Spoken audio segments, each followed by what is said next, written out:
ছাত্র শিবির এমন একটা নাম, তারা এক একজন ছাত্র শিবির এ বাংলাদেশের এক একটা স্বর্ণের টুকরো। শিবির তাহাজ্জুদ পড়ে, শিবির ফজর পড়ে, ৫ ওয়াক্ত নামাজ পড়ে শিবির। কোন দলের পোলাপানে? ছাত্র দল কন, ছাত্রলীগ কন, কে কে কয় ওয়াক্ত কে নামাজ পড়ে? কোনো রকম হয়তো জুম্মার নামাজে গেলেও পারে, নাও যেতে পারে।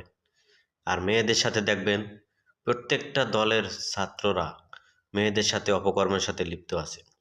আর শিবিরের ছাত্ররা কখনোই কোনো মেয়ের সাথে, মেয়েদেরকে হেনস্থা করে নাই, কোনো মেয়ের সাথে অন্য কোনো সম্পর্ক নাই।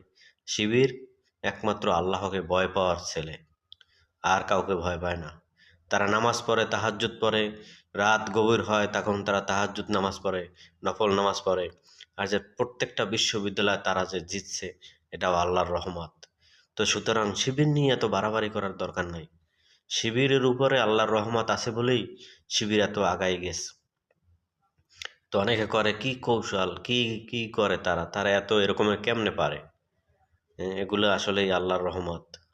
অন্য দলের পোলাপানে এগুলো আসলে সম্ভব না। তারা সবসময় অপকর্মের সাথে লিপ্ত, চাঁদাবাজ, দুর্নীতি, অন্যায়ের সাথে লিপ্ত। তাদের উপরে আল্লাহর লানত আছে, মানুষের বরদোয়া। আর শিবিরকে অবশ্যই মানুষ তারা দোয়া করে, আল্লাহরও রহমত আছে ইনশাল্লাহ। এই জামাত শিবিরই এই ক্ষমতায় আসার সম্ভাবনা বেশি। আশা করি জামাত শিবিরকে আল্লাহ ক্ষমতায় এনে দেবে। এটাই হচ্ছে আল্লাহর কাছে চাই। এদেশে দুর্নীতিমুক্ত, চাঁদাবাজ মুক্ত এদেশ ভালো হবে।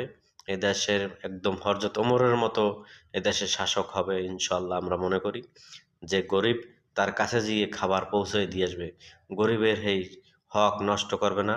গরিবের চাল, গরিবের গম চুরি করিয়া মেম্বার চেয়ারম্যানরা মনে করেন যে বাড়িতে উঠাইবে না। এটাই হচ্ছে বাস্তব। তো জামাত শিবিরকে ভোট দিলে অবশ্যই এ দেশ উন্নত হবে ইনশাল্লাহ। সবাই জামাত শিবিরকে দাঁড়িপাল্লা মার্কায় ভোট দেবেন। তো আশা করি ভালো থাকবেন। আল্লাহ হাফেজ।